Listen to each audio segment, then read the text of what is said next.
주간도 가정과 또 일터 가운데 평안하셨습니까? 우리가 일상의 완전한 복귀가 아직 이루어지지는 또 못하신 분들도 좀 계시지만은 또 하나님께서 새로운 시간들 또 우리에게 오늘이 벌써 보니까 4월 마지막 주일이더라고요. 새로운 달을 또 맞이해야 되는데 새로운 달을 맞이할 시점 또 시작해야 될 이 앞에 여러분의 마음 또한 아버지 앞에 하나님께 잘 올려드리고 잘 준비하고 또 이번 한 달도 또 잘 마무리하셔서 새롭게 주시는 시간 속에 하나님의 은혜를 또 한번 누려나가는 새로운 달이 되셨으면 좋겠습니다. 오늘은 마음을 다스리는 사람이라는 제목으로 우리 여러분들과 함께 말씀을 나누도록 하겠습니다.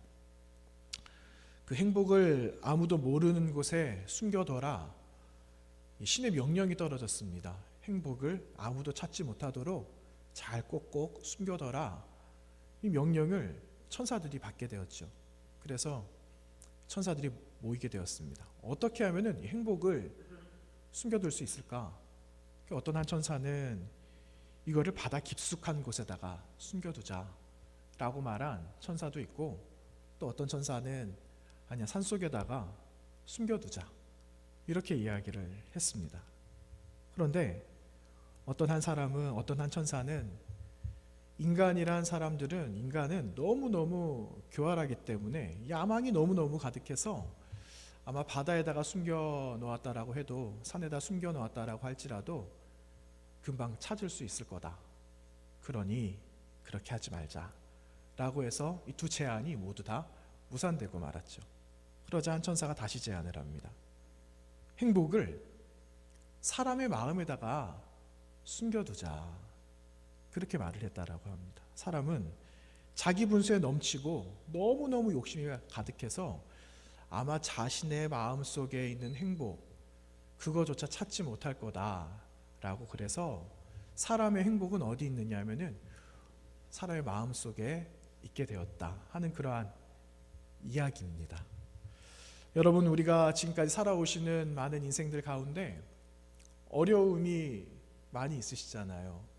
여러분, 지금까지 살아오시면서 어떤 어려움이 가장 크셨습니까? 그리고 그 어려움이 해결이 되셨습니까? 아니면 해결 중이십니까? 지금까지 살아오신 모든 시간들을 돌아보시면서 나는 무엇이 가장 어려웠다 하는 것들이 아마 있으실 겁니다. 지금은 코로나 때문에 여러 이야기들을 또 들어보면 수많은 실직자들도 생기고 있고, 사회적, 경제적 많은 부분에 있어서 어려운 일들이 많이 있잖아요. 이런 어려움들을 우리는 봉착하면서 살아갑니다. 이런 어려움들이 있으면 여러분, 우리 가장 할 수 있는 게 무엇일까요? 제일 먼저 할 수 있는 게, 신앙을 가지고 있는 우리들은 가장 먼저 할 수 있는 것이 무엇이겠습니까? 라고 물어본다면 하나님께 기도하는 일밖에 없을 것 같아요 라고 이야기를 하게 되겠죠. 그렇죠? 저도 그럴 것 같습니다. 하나님께 가장 먼저 엎드릴 것 같습니다. 하나님께 먼저 아릴 것 같아요. 그렇게 이야기를 하게 될 것 같아요. 그런데 만약에 신앙이 없는 사람이라면, 만약에 하나님을 모르는 사람들은 이 어려운 일들을 어떻게 해결을 하겠습니까?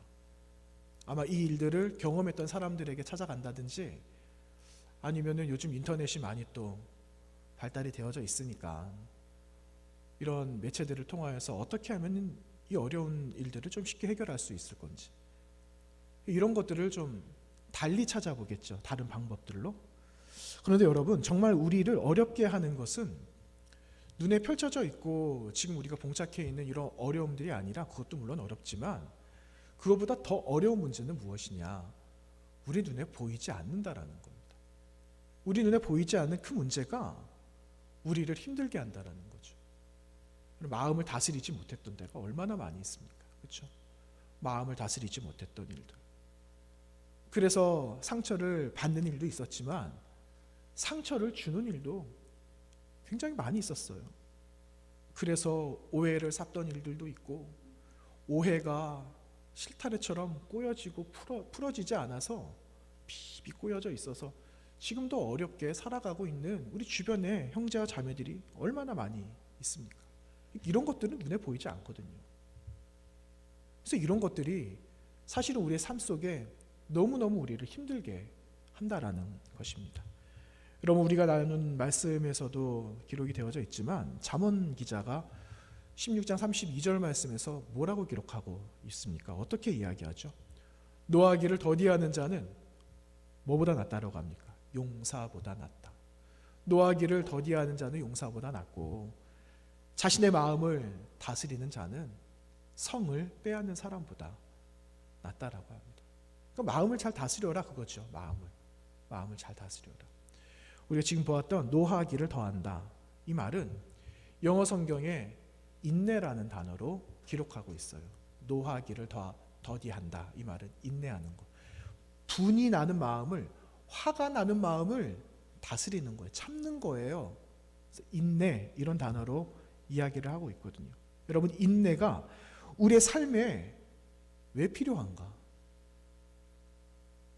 곤란한 상황이라든지 정말 긴박한 상황 속에서, 일상적이지 않은 상황 속에서 발휘할 수 있는 기지가 바로 인내거든요.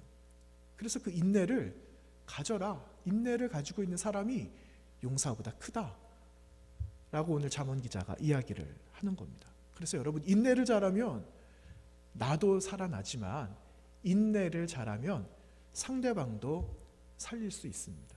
여러분, 이런 말 있잖아요. 참을인자 3개면은 무엇을 면한다고 합니까? 살인도 면한다. 그런 말 있잖아요. 잘 참는 것이 최고다라는 거예요. 저와 여러분은 그 인내를 통해서 나의 마음을 잘 다스릴 수 있는 사람이 되시기를 간절히 원합니다. 여러분, 그 유대인들과 바리새인들이 자주자주 언급이 돼요. 자주자주. 왜 자주자주 언급이 될까요? 바리새인들은 사실은 굉장히 경건했던 사람들이었거든요. 경건한 사람들인데 변질된 겁니다. 변화가 되면 얼마나 좋겠습니까? 근데 변질은 나쁜 뜻이거든요. 부정적인 의미거든요. 변질. 여러분, 그 우유가 있어요.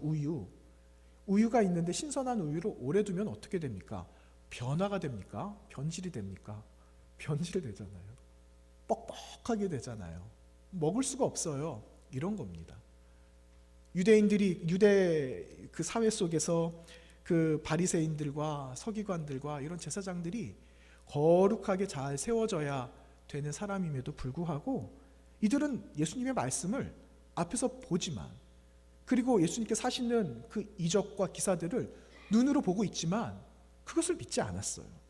오히려 그 말씀을 들으면서, 예수님의 말씀을 들으면서 살기가 더 등등해져 갔다라는 거죠. 조금 더 나아질 기세가 보이지 않았던 겁니다. 왜냐하면 자신들이 하고 있는 그 주장들이, 내가 하고 있는 그 말들이 맞다라고 이야기를 하고 있기 때문입니다.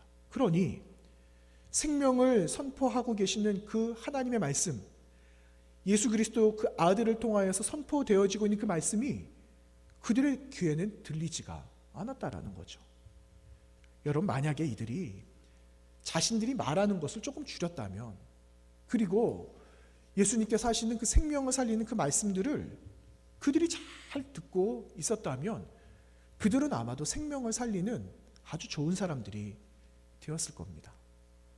여러분, 저와 여러분의 인생에 있어서도 우리가 생명을 중하게 여기고 인내함으로 우리의 마음을 잘 다스린다면 복음이 전해지고 또한 영혼을 살려나가는 데 있어서 우리가 귀하게 쓰임받게 될 줄로 믿는 것입니다. 여러분, 저와 여러분이 하나님의 말씀으로 인하여서 복음이 선포되어지고, 그리고 작은 영혼들 한 영혼 한 영혼들까지도 우리가 그 예수 그리스도의 말씀의 능력으로, 하나님의 그 능력으로 함께 생명을 살려나갈 하나님의 백성들이 되시기를 간절히 축원합니다. 사람들이 모여 있는데 라틴어로 막 토론을 하고 있는 겁니다. 라틴어. 여러분, 라틴어 들어보셨습니까? 라틴어. 한 번씩 이렇게 설교하시는 목사님들이나 이렇게 라틴어 이야기를 한 번씩 하시거든요. 근데 저도 라틴어는 잘 몰라요. 들어본 적도 없고 그냥 뭐 인용할 때 뭐 이렇게 써보기는 했지만 전혀 무슨 뜻인지 모릅니다. 근데 라틴어로 사람들이 모여서 토론을 하는데 그 토론하는 장소에 전혀 저와 같이 알아듣지 못하는 사람이 있었던 거예요. 그러자 옆에 있는 사람이 물어보죠. 이보게 당신은 지금 저 한 말이 무슨 말인지 알아듣고나 있나? 그랬더니 옆에 있는 사람이 아니, 나도 사실은 몰라. 그런데 내가 보아하니 누가 이기고 있는지 누가 지고 있는지 내가 알겠다. 이렇게 말을 하는 겁니다. 아니 그걸 어떻게 알 수 있어? 잘 한번 봐. 얼굴색이 불구락 푸르락 하는 사람이 지고 있는 거야. 그렇게 말을 했다라는 거죠. 여러분 이게 무슨 말일까요? 마음은 숨긴다고 해서 숨겨질 수가 없다라는 거예요. 전혀 알아듣지 못하여도 누가 우리의 마음이 감정이 격해졌는지 단번에 알아볼 수 있잖아요. 그렇죠? 드러나지 않는 사람들도 있긴 있더라고요. 그렇지만 내 마음이 격해지면, 내 마음에 어떤 변화가 일어나면 우리의 행동이나 우리 얼굴이나 이게 드러난다라는 겁니다. 그런데 여러분 우리가 하나님 앞에서 살아가는데 하나님 보이지는 않지만 우리가 말씀 앞에서 살아가고 있잖아요. 하나님 앞에 살아가는데 어떻게 우리의 나약한 마음을 그분 앞에서 감출 수가 있느냐는 것입니다. 하나님 앞에서 우리의 마음을 감출래야 감출 수가 없는 겁니다. 사울왕 이야기를 좀 나눠볼까요? 그 사울왕이 선지자 사무엘에 의해서 하나님의 명령에 따라 그의 머리에 기름을 붓게 되고 또 기름을 부음을 받잖아요. 그러면서 이스라엘의 첫 지도자로 세워집니다. 이 말씀이 사무엘상 10장에 나와요. 사무엘상 10장 1절의 말씀에 보시면 기름을 부어서 왕으로 삼았다 이렇게 안 하고요. 기름 부어서 그를 지도자로 세웠다라고 기록하고 있어요. 10장 1절 말씀에. 여기서 지도자라는 이 말은요. 먼저는 하나님의 언약, 그 약속 안에서 백성들을 잘 품어야 된다라는 의미가 있어요. 지도자는, 리더는 나보다는 타인을 위해서, 상대방을 위해서 품고 희생할 수 있는 사람이 지도자라는 겁니다.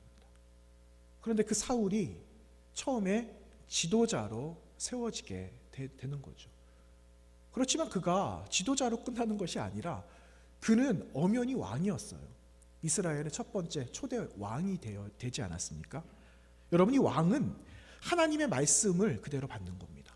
하나님의 말씀을 받아서 하나님께서 그 말씀을 주시는 건 내가 너하고 약속하기를 원한다라는 하나님의 의도가 거기 담겨져 있거든요. 그래서 그 언약을, 그 목적을 이루기 위해서 왕은 품으면서 희생하면서 지도자의 모습을 갖고 나라를, 백성들을 통치하고 다스려야 된다라고 할 때 왕이다라고 부르는 거죠. 그 왕은 좁은 의미에서는 지도자, 넓은 의미에서는 왕으로, 통치자로 그의 사명을 감당해야 하는 겁니다. 그런데 여러분, 하나님께서 그 사무엘을 통하여 그 사울에게 머리에 기름을 부어 주셨을 때 하나님께서 어떻게 임하시냐? 그에게 새 영을 주셨다라고 기록하고 있습니다. 새로운 영. 이게 10장 9절 말씀에 나오는데, 여러분, 이 새로운 영, 하나님의 영을 말을 해요. 하나님의 신, 하나님의 지혜, 하나님의 마음, 이것이 기름 부은 그 자리에 그에게, 사울 왕에게 임하였다라는 것이죠. 그리고 나서 선지자들 무리 가운데 사울도 무엇을 하게 되었냐면 예언을 했다. 그도 예언자다라는 거죠. 그도 하나님의 영을 받아서 예언하는 사람이 되었다라고 성경은 기록하고 있습니다. 이것은 하나님이 그와 함께 하신다라는 증거예요. 하나님의 신이 임하고 하나님의 영에 감동된 사람이 되었다라는 것을 의미하는 거죠. 한날은 집에서 키우고 있었던 그 암나귀 한 마리를 잃어버립니다. 그래서 이 사울이 이 암나귀 한 마리를 찾으려고 얼마나 애를 쓰는지 몰라요. 최선을 다하여 이 집 나간 이 암나귀 한 마리를 찾도록 찾고 수고를 얼마나 하든지 그의 그 모습을 보면서 사울은 이런 사람이구나 라는 것을 평가하게 된다라는 겁니다. 여러분, 이런 사람이 나라를 걱정하는 사람이 되었다라는 건 그 얼마나 복된 일이겠습니까? 이런 사람이 그 이스라엘의 처음 왕이 되었으니 그 얼마나 기쁜 일입니까? 얼마나 경사스러운 일이에요. 하나님의 소명을 받아서 그 사명을 감당하기에 충분했던 그릇을 가진 사람이었습니다. 한 번은 사무엘이 사울에게 기름을 붓고 나서, 왕으로 세우기 위해서 기름을 붓고 나서 암나기도 다 이제 찾게 되었다라는 말씀을 또 듣고, 그리고 이제 숙부를 만나게 되거든요. 숙부를 만나게 됐는데 숙부가 물어봅니다. 야, 네가 이런 일이 있는 거 내가 아는데 사무엘 선지자가 너에게 무슨 말을 했느냐? 나에게 좀 이야기를 좀 해줘. 그랬더니 이 사울이 어떻게 합니까? 쫑알쫑알 이야기를 하지 않잖아요. 쫑알쫑알 이야기하지 않고 침묵을 지키는 겁니다. 오히려 내가 암나기를 찾으러 갔는데 그 암나기가 돌아왔다라고 하는 말을 제가 들었어요. 찾았다라고 하던데요. 이런 말을 하고는 사무엘로부터 받았던 일들에 대해서 전혀 하지 않은 그런 겸손한 모습을 사울의 모습에서 발견할 수가 있게 됩니다. 여러분, 학자들은 이러한 심성이 온유한 사람, 하나님의 마음으로 채워진 그 사울을 보면서 어떻게 이야기하느냐? 그의 성격을 통해서 그를 본다. 그의 행위, 그의 됨됨이를 통해서 이 사람이 어떤 사람인지를 볼 수 있다라고 학자들은 이야기를 하고 있습니다. 때기 전까지, 그리고 사울이 준비되어지기 전까지, 그리고 이스라엘 땅에 함께 있었던 수많은 백성들로부터 왕으로 인정받기 전까지 내가 아무 말을 하지 않겠다 하는 그 마음을 사울이 잘 지키고 갔다라는 거죠. 그래서 침묵은 무엇이냐? 침묵은 하나님의 그 계획을 이루고자 하시는 데에 인간으로서 할 수 있는 최선의 방법이 침묵이다 라고 이야기를 하는 겁니다. 너무 멋지지 않습니까? 하나님의 그 계획 안에 우리가 뭐라고 사용이 될 수가 있겠습니까? 그런데 우리가 말을 아끼는 것만으로, 우리가 덤덤히 마음을 잘 잡고 있는 것만으로도 하나님께 감동이 되어지고 하나님이 하시는 일에 우리가 함께 참여되어진다라는 그것이 얼마나 큰 축복이고 은혜가 아닌지 모릅니다. 저와 여러분이 할 수 있는 대로 그 마음을 함께 지켜나가면 어떻겠습니까? 우리도 그러한 사람이 되어야 될 것입니다. 그런데 여러분, 사울의 이러한 좋은 모습들이 있었는데 우리가 아는 것처럼 사울의 또 다른 모습이 있어요. 그렇죠? 또 다른 모습이 있어요. 왕으로 나라를 잘 다스려야 되는 이 사울이 블레셋과의 전쟁을 앞두고 마음이 흔들리는 거예요. 숫자가 턱없이 부족하니까 숫자로 싸워도 1대1로 싸워도 금방 지고 마는 거예요. 근데 숫자로 싸우는 건 아니잖아요, 전쟁은. 그렇죠? 숫자가 큰 영향을 미치긴 하지만. 근데 그런 상황에서 이 사울이 마음이 흔들리고 맙니다. 매우 두려워하는 거죠. 사울은 사무엘이 정했던 시간이 있어요. 7일. 이 7일의 시간을 너가 기다려야 된다 라고 이야기를 받거든요. 사무엘상 13장 8절 말씀에 사무엘이 사울에게 이렇게 말을 합니다. 너는 나보다 앞서 길갈로 내려가라. 내가 네게로 가서 번제와 화목제를 드리리니 내가 네게 가서 내가 행할 것을 가르칠 때까지 7일 동안 기다려라. 사무엘은 사울에게 먼저 길갈로 내려가라고 말을 하고, 내가 올 때까지, 내가 길갈 도착하면 너가 해야 될 일들에 대해서 내가 말을 할 테니까 7일만 기다려 라고 이야기를 했거든요. 그런데 여러분, 어떤 일이 벌어집니까? 7일의 기한이 다 찼습니다. 그런데 사무엘이 도착했습니까? 안 했습니까? 사무엘 도착을 안 했거든요. 그러니까 길갈에 모여있던 이들과 함께 번제물과 화목제물을 다 가져오라고 말합니다. 그리고 그가 번제를 하나님께 올려드리는 그런 어처구니 없는 일을 범하고 맙니다.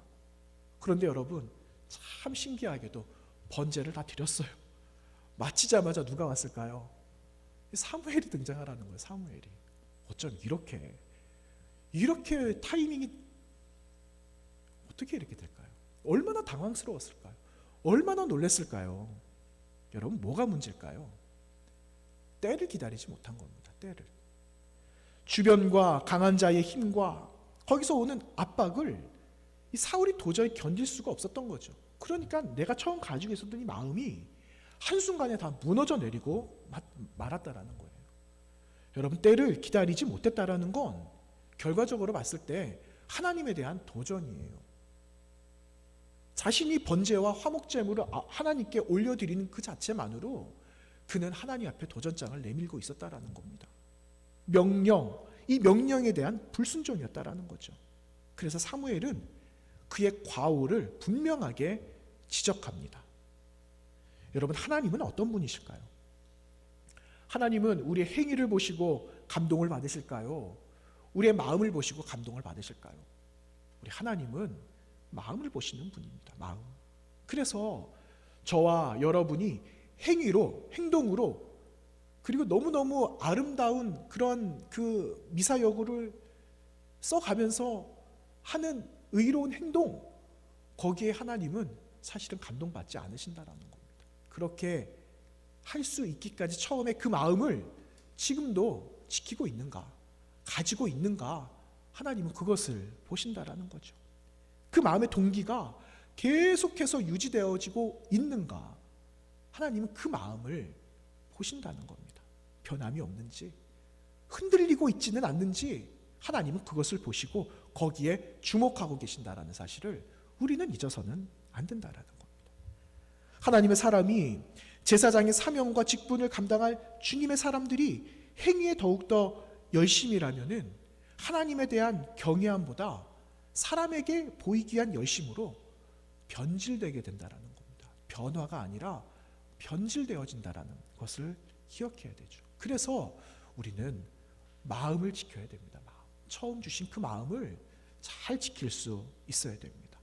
사랑하는 성복교회 성도 여러분, 마음을 잘 지키시기를 우리 주님의 이름으로 축원합니다.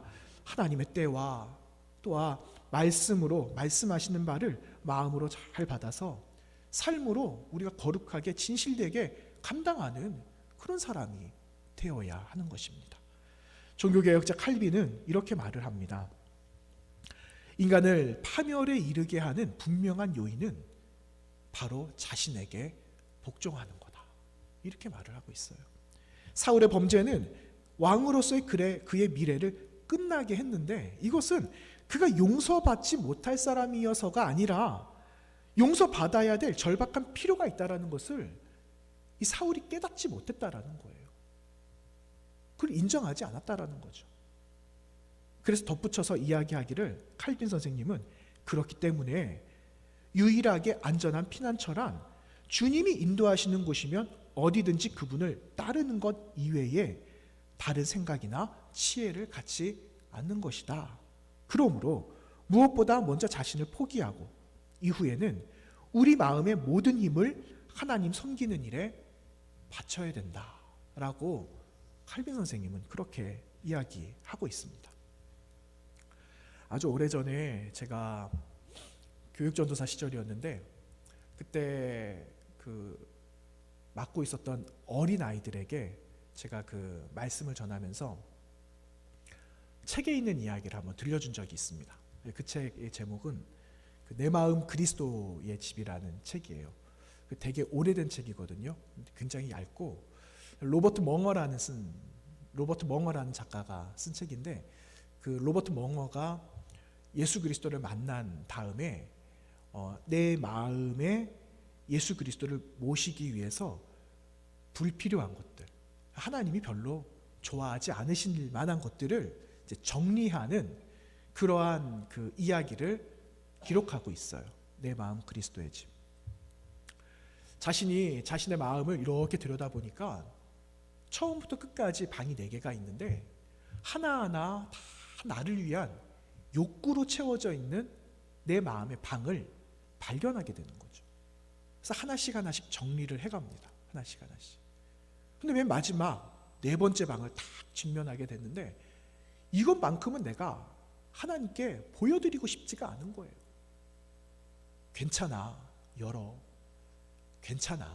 위로하시면서 그 주님이 그 문을 열 수 있도록 같이 도와주시는데, 문을 탁 여니까 나에 대한 적나라한 것들이 다 드러나는 겁니다. 그 얼마나 부끄럽습니까? 그렇지만 하나님께서 그것마저도 네가 정리하기를 원한다. 나는 네가 이 방까지도 정리했으면 좋겠어. 그래야지 내가 너의 온전한 주인이 될 수 있다.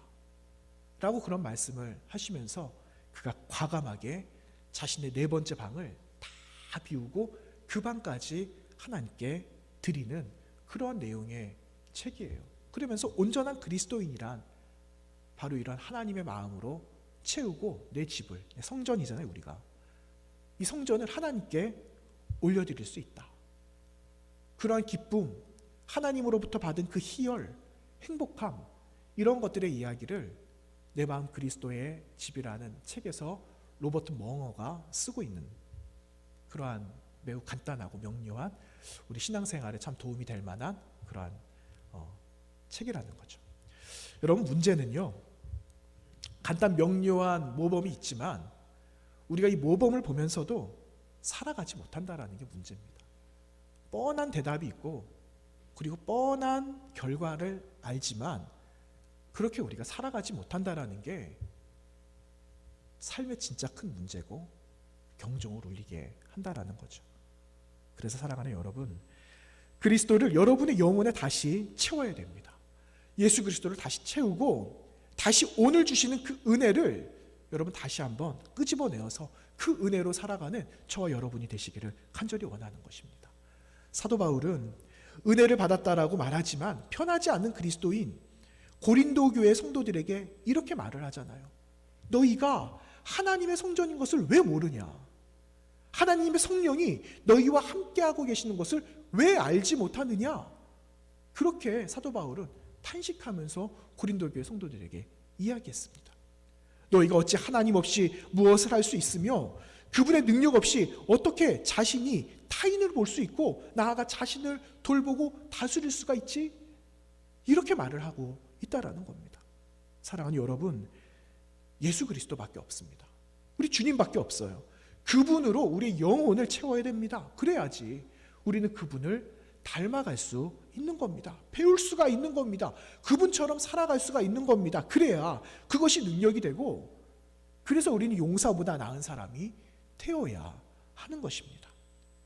오늘 우리가 나누었던 신약성경의 필립보서 2장 5절 말씀에 이렇게 기록하고 있잖아요. 온유와 그 겸손을 예수 그리스도 그분에게 배워라, 이런 말씀을 하고 있습니다.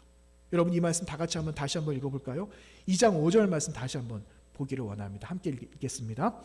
너희 안에 이 마음을 품으라, 곧 그리스도 예수의 마음이니. 여러분, 이 말씀이 주시는 성품과 이 성품이 저와 여러분에게 주시는 하나님의 놀라운 은혜의 성품이 되시기를 간절히 원합니다. 여러분, 그리스도 예수의 마음을 품어서 이루게 된 그 결과가 무엇이라고 합니까? 그 결과는요, 종이었습니다. 종. 예수 그리스도의 마음을 품어서 얻게 되는 것은 종이에요. 종. 여러분, 마땅히 하나님의 아들이신 그 예수님은 하나님이셨거든요. 그냥 하나님 자체, 예수님 그분 자체로서 그냥 모든 것이 다 가능했습니다. 그런데 하나님과 동등되는 것, 하나님과 내가 동일하게 되는 것을 예수님은 포기하시고 내가 이 땅에 왔으니 내가 종의 모습을 선택하겠다. 그리고 나서 종의 모습으로 이루신 것이 무엇입니까? 종의 옷을 입으셨기 때문에 마땅히 이루실 수 있었던 최고의 반전은 바로 십자가의 사건이었다라는 사실입니다. 종으로서 짊어질 수 있는 능력이었다라는 거죠. 종이었기 때문에 그 능력으로 십자가를 지실 수 있으셨다라는 겁니다. 여러분, 그러기 위해서는 십자가를 지려면 나를 포기해야죠. 나를. 종이 되려면 나를 그냥 부인해야 되는 겁니다. 나를. 여러분, 종은 뭐가 불쌍한지 압니까? 종이 왜 불쌍한지 아십니까? 종은 종이기 때문에 불쌍한 거예요. 그냥 종이라는 그 자체만으로도 불쌍한 거예요. 여러분, 누군가의 종이 되고 싶으십니까? 여러분, 누군가를 섬기는, 바닥에서 섬기는 그런 분이 되고 싶으세요? 저는 그러고 싶은 마음이 없어요. 우리 마음이잖아요, 솔직하게. 그렇죠? 그런데 그 능력을 얻으려면 네가 종이 돼야 된다. 나를 배워야 돼. 나를 닮아야 돼. 그렇게 주님은 말씀하고 계시는 겁니다. 주님이 택하신 종의 모습이 가장 강력한 하나님 나라의 능력이라는 사실을 여러분 기억하시기를 바랍니다. 주님은 그것을 택하신 거예요. 종보다 더 이상 낮은 것이 없으셨기 때문에 가장 연약한 것을 택해서 가장 강한 하늘의 능력으로, 그 십자가의 능력으로 하나님 아버지의 뜻과 섭리를 이루실 수 있으셨던 겁니다. 이것이 하나님 나라의 그 경영의 비밀이라는 사실이에요, 여러분. 오늘 9절과 11절 말씀 제가 한번 읽어드리도록 하겠습니다. 9절에서 11절까지 말씀. 이러므로 하나님이 그를 지극히 높여 모든 이름 위에 뛰어난 이름을 주사 하늘에 있는 자들과 땅에 있는 자들과 땅 아래에 있는 자들로 모든 무릎을 예수의 이름에 꿇게 하시고 모든 입으로 예수 그리스도를 주라 시인하여 하나님 아버지께 영광을 돌리게 하셨느니라. 아멘. 9절에서 11절까지 이렇게 말씀하고 있습니다. 여러분, 이 말씀에 비밀이 있습니다. 세상의 모든 권세가 예수 그리스도를 어떻게 고백하고 있는가, 어떻게 시인하고 있는가 하면은 주라고 시인하고 있어요. 주. 그런데 여러분, 이방 기독교인들 사이에서 이 주, 나의 주 대심, 이 칭호는요 초대교회의 첫 번째 신앙 고백이었거든요.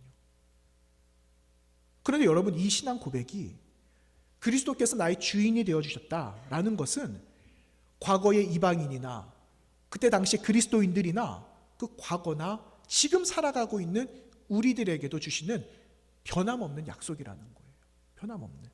그래서 예수 그리스도께서 우리의 주인이 되어주시고 우리가 주님으로 부르게 될 수 있는 것은 하나님께서 그 약속을 영원히 유효하도록 하셨기 때문에 우리도 하나님의 아들이신 주님을 보면서 나의 구세주, 나의 주, 이렇게 고백할 수 있는 겁니다.